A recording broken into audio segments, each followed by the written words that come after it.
Welcome to Three Questions, where critical thinking is king. And my opinions, and the opinions of my guests today, are only here to support your learning and deeper understanding. Hey, I'm your host, Meghann, and I am so honored you clicked on Three Questions today because I have a very special guest. Last week's episode was all about motivation. And after that episode, I decided I wanted to do an interview. And there wasn't a hesitation of the person I wanted to interview for this episode, and it is my client, Nick. So welcome, Nick. Hello, everyone. Now, before we get into it, I need to talk about Nick for a moment, and I'm really excited to make him super uncomfortable and sit there while I talk about him.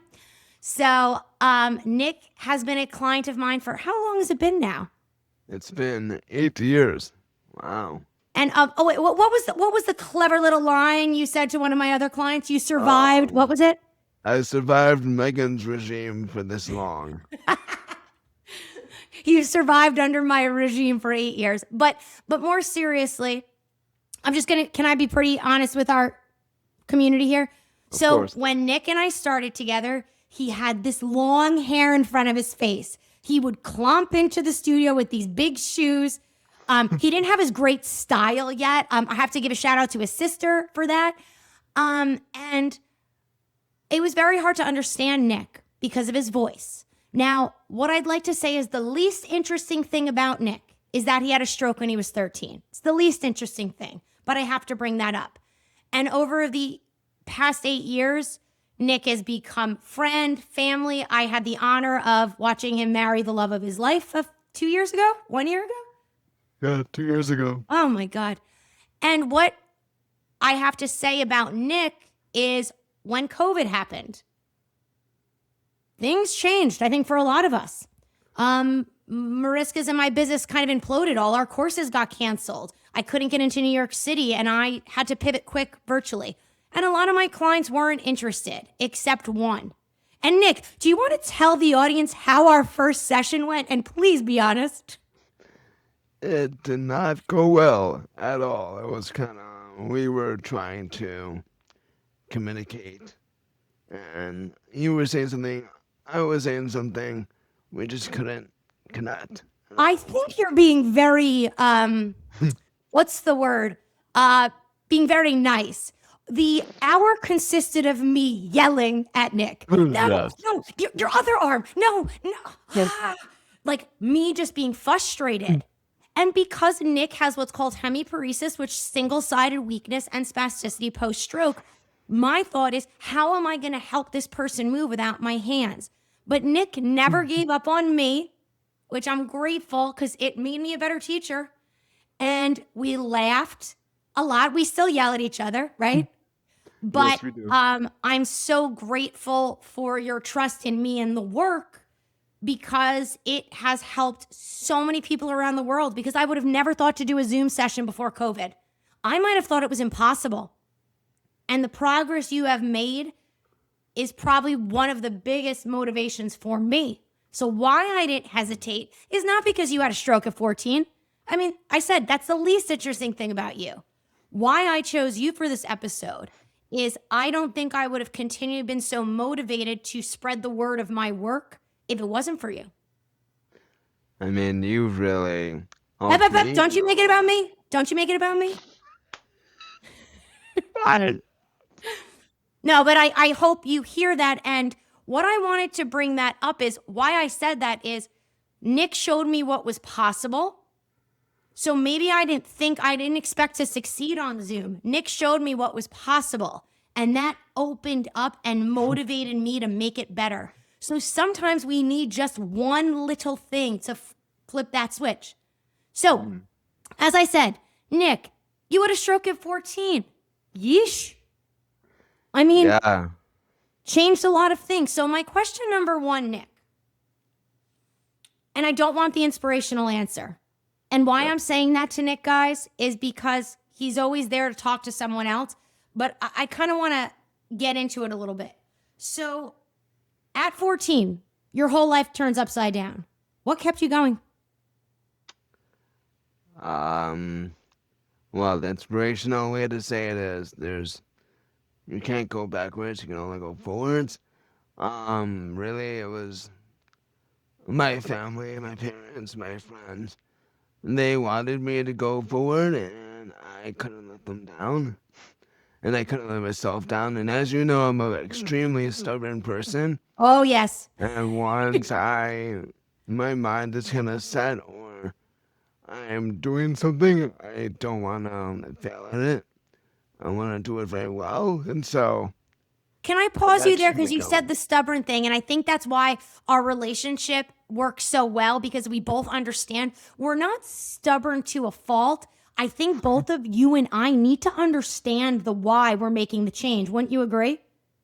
Yeah, exactly. Yeah. So who you were, what I'm hearing is who you were deep down, being stubborn was kind of a driver. So you stay true to yourself. Yes. Now, it's funny you brought up your family, because I did have the pleasure of going to your wedding in Buffalo. Shout out to the Buffalo Bills. It was the best wedding in the world. It was really beautiful. On that day. No, Uh, in the century. No, it was a really beautiful wedding. But I don't know if you know this. Unfortunately, my husband couldn't come because he was a football coach and it was during football season. So I was by myself, but kind of mingled and got to talk to a lot of your friends and family. And you know what I found? I'm going to ask you to guess. Do you know what I found most interesting about what people said about you? I don't know. Tell me. Okay. So sometimes when something bad happens, people are like, oh, they're such an inspiration. They overcame the odds. And nobody said that about you. But hear me out. Nobody was surprised. I think they always believed in you. Nobody doubted you. And if they did, they didn't let them. So nobody acts surprised that you got married and got a PhD and are living the life you need to, even after the worst thing that could ever happen to a person happened. It's almost like your family never saw Nick, the guy who had a stroke. They just saw Nick, which I don't think I ever told you that, but it was pretty awesome. Nobody mentioned the stroke. Everybody was like, oh my God, Mel's awesome. Like they're such a, it was almost like it never happened, which I don't know. I kind of love that. Which is great. I love that. People forget they have amnesia. It's fantastic. Well, I think you've made it a point to make the stroke a chapter in your book, not the whole story. Right, yeah. And like But how do you do that, Nick? okay, I'll be blunt. Growing up, it was really tough because like the reason why it was such a big deal, like I had my last rites. I was in a coma. I lost 80% of my brain stem. All these things. The doctors told my parents they always likely not to live or be a vegetable, whatever. And that, like, my parents, they planned for the worst. And luckily, I got through it. And it was a lot of work, but like, my family is very supportive and loving. And they're also very overprotective. And so in the beginning, it was like very hard to I had schooling and home for like 6 months. I had to do 9 months of coursework in 6 months, and I also had to do my 5 days a week of therapy. So it So was a wait, lot, Nick, and they were always with me. you were only homeschooled for 6 months. Yeah, because I guess I would have assumed longer. It happened in the end of October. I was in the hospital until February, and then I was determined, again, this stubborn attitude of mine, to graduate with my freshman in class. So take You the didn't want to be left Regents. back. Yeah, exactly. I wanted to, you know, again, I had so much support and from people I wanted to be with them. And so it was my goal, like, to finish school, to get back into school in the next year, which I did. It took a lot of work and a lot of accommodations. But because I had all that, like, people kind of not babied me, but rightfully so, like made sure I got the classes, without like falling down or, my dad, Your two boys. Oh my God, hold on. I can't remember their names. At the wedding. The one with the really nice suit. oh yeah, that's funny. Calvin. Yeah, my buddy Calvin, yes. And what was the Calvin. other friend's Yeah, name? Angelo. Angelo. So Yeah. they were on your right and left to make sure nobody pushed you around. Yeah, of course. Yeah, they were great. Like they really helped me out, and they had so many other friends, too. Like, but those are they're the good ones. Yeah. But yeah, I mean, they were great, and but they still invited me to things, and like treated me like a regular person, and that That's helped me huge. go through. But my parents, they really like they were helping me out, like holding my hand and arm to walk places. I'm like, like let me do things, but it took time. And it was they were very attached. A lot of people Nick, were can very we go back attached. to your friends for a sec? That'll be Yeah, okay? yeah, So I think struggle, because as you know, I work with a lot of young people who've had strokes or brain injuries. And while it's so hard for you guys, I think it's hard for friends to know how to behave, family and friends. So I'm going to ask a question 1B. Help people out. What is something you wish you could have said to people like back then so they would treat you? I'm having trouble asking the question because I kind of want to ask it and it feels inappropriate. But like, I think people don't know how to behave after someone has an accident. Like they treat them with kid gloves. What can we say to people? yeah. I want everybody who's hearing this to Um, hear I anything. mean, I would say, yeah, everyone like treat them like you want to be. Again, the inspirational way to say it, treat them like you want to be treated. Yeah? But treat them like how you would treat them no matter what. Like it's And they still you. and then calibrate based on the reaction, the responses. It's sort of like how people like talk or treat other people when they differently based on their perception. Mm. In any walk of life. Treat them like you would treat them no matter what.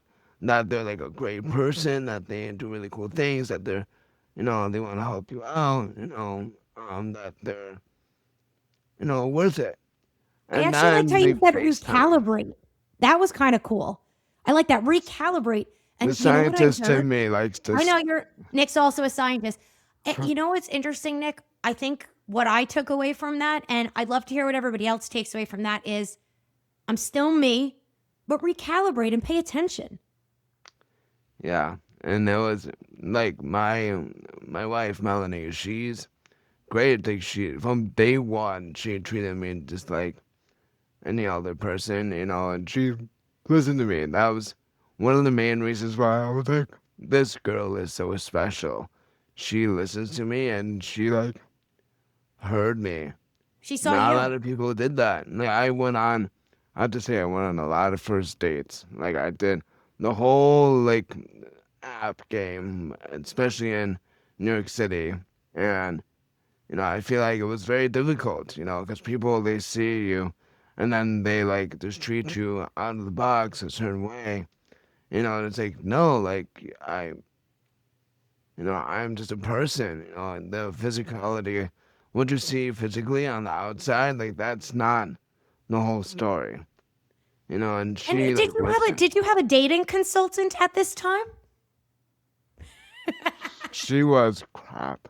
I'm just kidding. She was about, Hey, I mean, I got a good hello. You're married now. I think I just I don't beat you know. up. Yes, I don't know if people know this about me, but like secretly, I love consulting on dating, right? But we have some good conversations. And Nick, what did I say? It's like, Okay. listen, sometimes you date people for a long time and they hide the thing they hate about themselves the most. And I'm like, Yeah. Nick, you're such a great person. Sometimes your voice goes in and out, and sometimes you drag your left foot. Like, if that's the worst thing about you, I will take that, right? So I think Yeah. we Yeah. talked about you also seeing yourself, Yeah, right. Yeah, and you a lot of know? people, they have things that you don't see, and then you realize later on. At Ooh, least for me, like you see, like this is the worst you're gonna see, or the most like surprising you're gonna see. That I don't know. That's like I a don't know. And I've thing. been married for, I don't even know how, so since 2017, I think. I mean, Sometimes I wish I couldn't understand what my husband was saying. I'm just kidding. It's so mean. No, it's actually honestly, it's probably definitely the other way around. But no, Nick, I think that honestly was super helpful. And to close up question 1, motivation, like you and I are both kind of, I mean, you're more of a scientist than I am, but like, all the research shows it's less about the intrinsic motivators but more about the intrinsic motivators. So your belief in yourself and you wanting to succeed, it seems like that was a huge thing for you, right? Yeah, it was. Like, I think there's so many cool things you can do, like, in this life. And I just want to experience them and like, do them well. And, like, I saw people who, like, wouldn't go for it. What was me, like, kind of depressed, like, and I didn't want that at all. So now I know you and I have talked about some experiences you've had later in life after the stroke, but right after the stroke, did you see some people choosing that route and think, I don't want that route? Yeah, Or was it, I, yeah. I think so. Like, in the hospital, like, because I was there for a few months, and I would just see people in different situations, and I was like, I don't want to be there. Mm. I didn't really, I looked up to only a few people, and so one of the first things in the first few weeks, I met someone who did have a stroke when they were like my age, and he Really? was like 30. Yeah, his name was Jason, I think. It was a long time ago, but anyway, Hell yeah, Jason. funny story. His brother is my wife's cousin. Shut up. Trust it. So I funny. I don't know. I love those little moments because you know what? Honestly, in this day and age, it's so easy to feel disconnected. Just something like that, it just kind of makes you Yeah. feel like you're a part Well, of it's something bigger. such a funny thing. A lot of coincidences. A lot of What's Jason coincidences. doing Really. now? It's great. He's great. He's a professor in central, yeah, I think in somewhere in the Midwest, or no, central New York. I'm not sure. I forget. But anyway, he was doing great. Like when he saw me, like he was holding a coffee, like just a simple act of like, being able to have his hand on a coffee mug, walk in like without any gate, issues you would see on the surface. Mm. And like I literally cried. I was like the first time when I was like, oh my gosh, I could get there. Like this is not the end. Yeah. But I It's was like very worried about not progressing in the beginning, and then there was some hope. And just little other things that happened just added to, my willingness to move forward and succeed and make something of myself again. it has that experience with Jason because I know you've kind of gone in a different direction, got your PhD from Columbia. I like to call Nick a nerd. I mean it as a compliment, but sometimes he'll talk to me about like his PhD and I'm like, oh my God, I just automatically stopped listening. But do you think I've heard you talk about how you've connected with people post stroke? I think that impact of Jason just being there has that kind of guided you that you want to be an example for others as well? Yeah, I've talked to many people actually, like in Rochester or like here in Buffalo again, like over the years. I think and I befriended others, like women in the hospital that I know of, and I watched them like do well in their life. Like have a family, have children. It's really cool to see.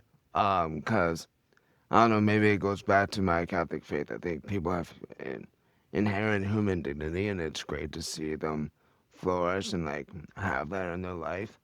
And I hope that everyone like knows that they're worth it, that they're worth like having great experiences no matter what, even if you know the hand you're dealt in a certain time in your life was really crappy, but you can still win the poker game.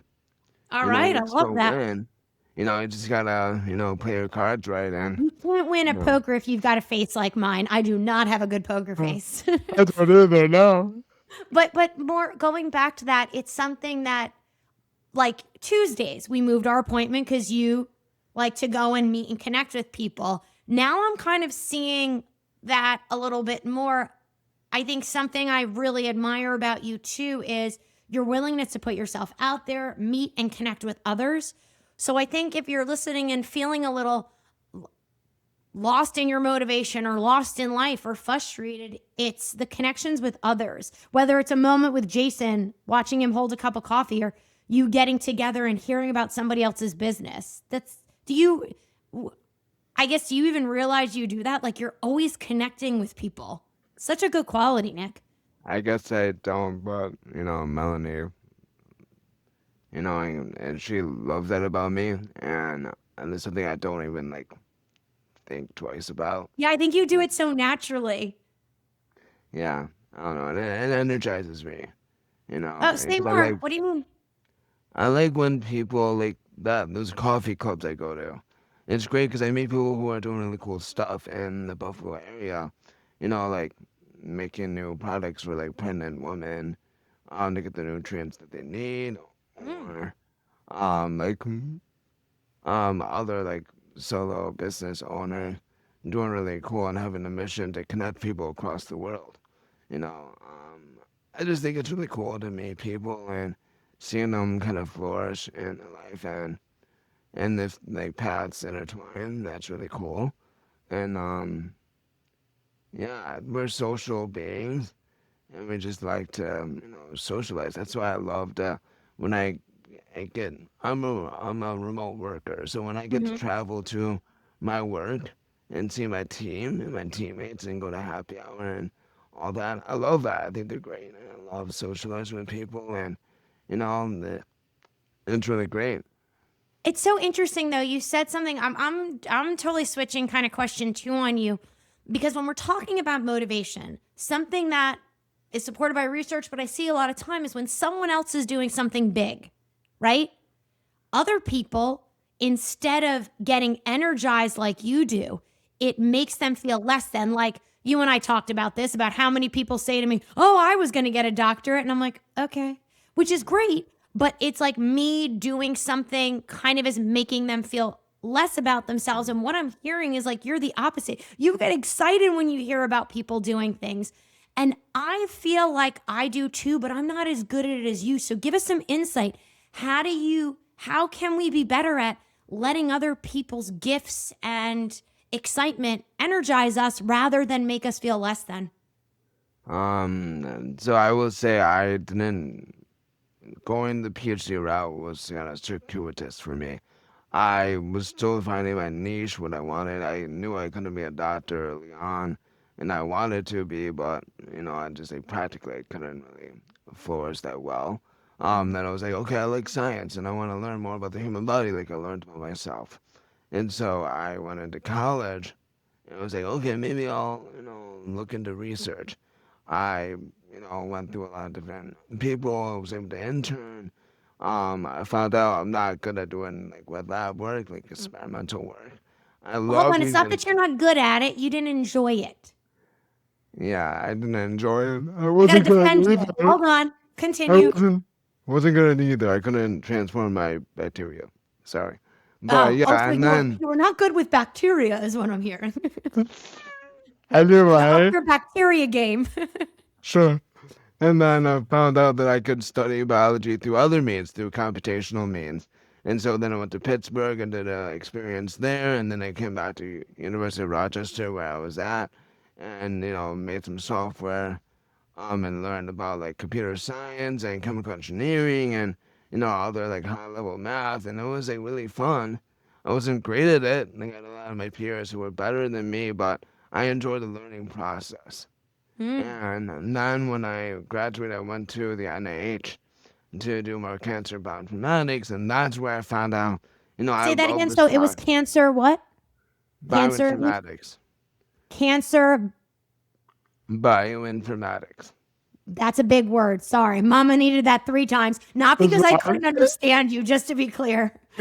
No, it was great. Yeah, I learned about like the processes of like ovarian cancer progression and its Wow. disease state. And I like learning. I like the process of like interrogating data like, using like algorithms. And I knew I wanted to do that like more and be good at it. And I knew doing the PhD was a great place to get that experience. You At know, Columbia. I just have yeah. to, I'm like your hype man. I'm Oh, Flavor Flav for you. I'm the hype man. You got a PhD at Columbia. yeah, it was a great place. I love being in New York and like learning with the brightest minds and people who like did really cool stuff and research. But also like I made a lot of friends in the city and like networked with a lot of people in different like startups and it was really an exciting time. New York City was my playground. It was great. Yeah, so you kind of didn't answer my question, but you did, and I liked where you went with it. So, what I'm hearing, and tell me if I heard you wrong, is when one door closed, you just pivoted and learned more, and Yeah, pivoted and learned more. And if someone was exactly. doing something, you tried it, you pivoted. And I think we all need to hear that. Like maybe we have this idea, but we can just Mm, pivot slightly, right? Is You that, could do would that. you? Yeah, you did it. You answered the question. I gotta get better at answering questions, No, but no, no, yeah, you're no. right. No, it's not about answering a question. I don't even care about the question. I love to see what it opens up in the dialogue and also how the person perceives the question. Because you know what? What I've noticed, Nick, in even doing these interviews, if I don't get the answer I was looking for, it wasn't a good question. And what I should have asked is rather than you giving us advice about how to not be feel jealous of others, I should have asked what was your path to finding kind of happiness and fulfillment, right? And Yeah, you just I kept feel. pivoting and learning. Yeah, I think pivoting. Like I went to like I remember what stood out. I went to we had a speaker present at Columbia once. We had lunch beforehand, and there was a bunch of students in the round table. We asked them like, how'd you get to where you're at? Because they're like high in the field and so on. And they said, I just made one decision at a time, Love and that. what worked for me that led to where I'm at now and it stuck with me. Just it doesn't matter like if you made a mistake, go one step forward. If you go two back, it's okay. You can keep going forward. I go in one direction, you can go back to the other.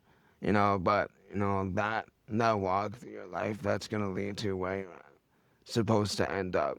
And you Because always, we're very similar in that kind of, we're always interested in learning something new. I remember you were doing like reading a one Wikipedia page a day. Also, you go to your nerdathons. What are they called? they were the I used to go to hackathons. Hackathons. And I'd be like, Nick, just take a day off of work. But you're like, oh, I'm going to build a website. I'm like, oh, are you using like Squarespace? And you're like, no, I'm actually going to like build it. And Huh? why I would tease you is because I just kind of admired your constant curiosity. I'm a very curious person, but it's a little more narrow where my curiosity is. I love how you're so curious about so many things. It Yeah. motivates me to maybe be less rigid. I mean, I'm not sure that'll ever change, but I could, maybe. Maybe, yeah, I know. No, you You don't think I taught can me. change? Well, you guys, so yeah, so I'm you teasing. I'm can teasing. totally. But you made me interested in like movement science and myself too, because I didn't have that curiosity when I was doing therapy, and other things. But you made me really interested in like how to move my joints so I could actually have more range of motion or do things that I didn't think were like possible. And like when you put me in a certain position and have me, like do something that I had never seen before, like that makes me believe, that I'm, and it makes me want to learn more about, oh, let me do this more and let me practice this. And that's really cool. Yeah, and it's so awesome. Like again, I've probably told this story a million times. I don't think ever on this podcast. Like I remember the moment when your upper quadrant finally responded and I heard your voice for the first time.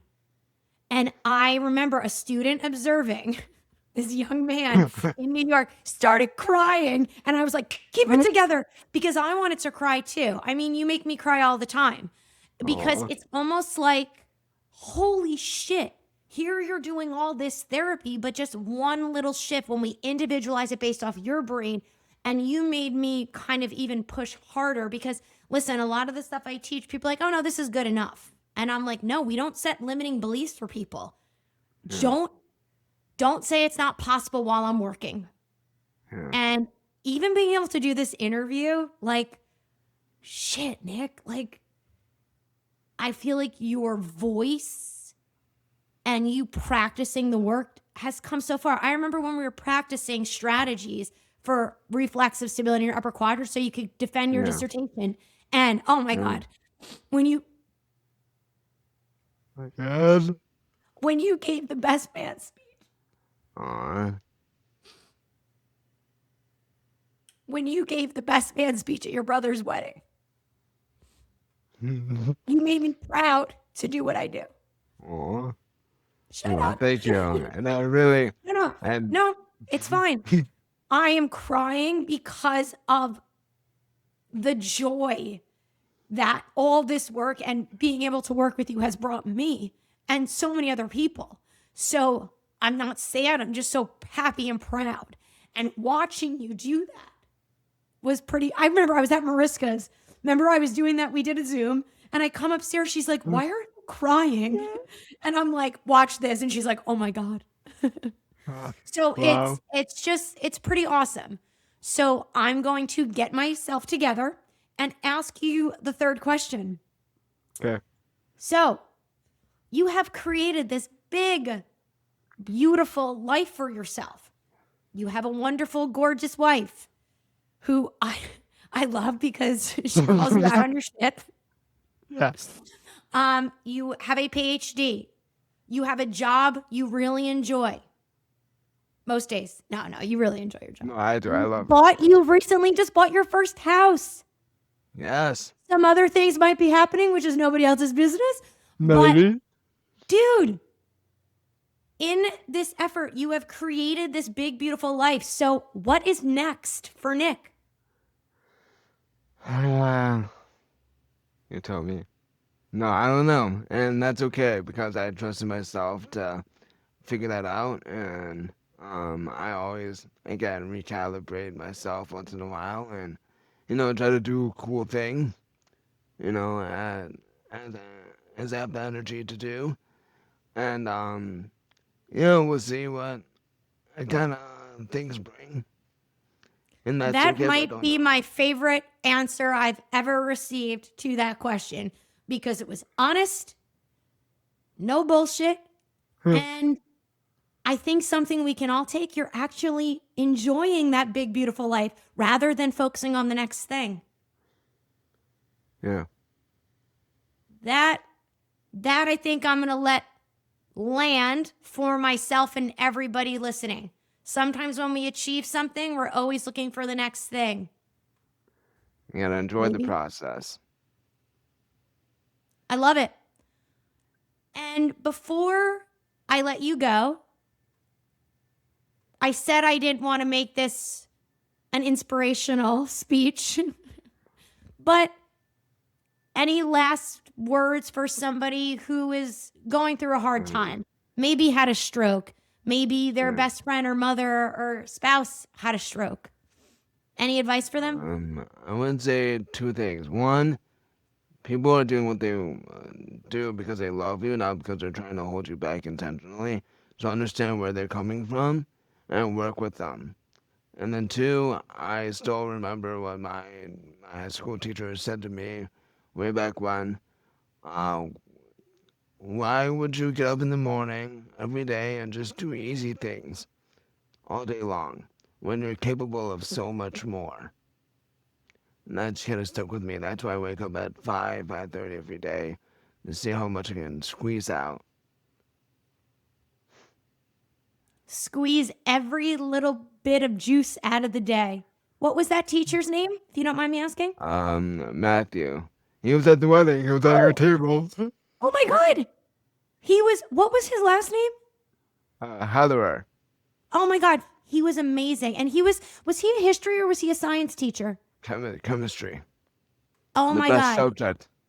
Yeah. And I hope everybody has a Matt in their life, a great teacher who makes them see things a different way. So thank you for Matt. Thank you to Jason. And most importantly, thank you, Nick, for changing my life and being a exceptional client.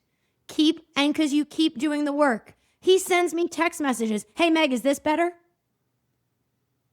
All the time. You do the work. You live it. You make me better too. It's a two-way street. Well, I appreciate it. Yeah. I wish I didn't have to ugly cry on the podcast. That was not a good cry. You know how sometimes like tears just come out? I did what I call, oh my God, Kim, my sister, who's probably listening, because she listens to every single one of my podcasts. Isn't that so sweet? But like Kim does this, I call it the Grinch laugh and cry. Like, because her face gets all scrunched. I did the Grinch face. So, well, it's all good. But it was worth it. So to rehash the three things we chatted about, obstacles are going to come up in life. Nick, let's be more like Nick and keep it moving, because easy shit is boring. Thank you so much, Nick. I appreciate all your time and energy, and I will see you next week, because we have to up your game in your sessions. Have you been working on your homework? Of course, yeah. I'm just waiting for you to respond to my last video. Oh, I never responded? Okay, what was the homework exercise? Kind of moving my hips around kind of my spine in the side plank. So trying to isolate the pelvis kind of turning around my spine. The hip mobility drill. And why I was asking that, for two reasons. I often sometimes forget my clients' homework, and if they don't remember the homework, it wasn't meaningful enough. So I know, number one, that it was meaningful because Nick remembered it and did it. And also, now I'm going to go write it down. So Nick, thank you for helping me become a better teacher and sharing your experience with our audience. If anybody has any questions about stroke recovery or what it takes to get a PhD, I'm going to put Nick's info in the show notes, and we will see you guys next time. Nice to see you all. Take care.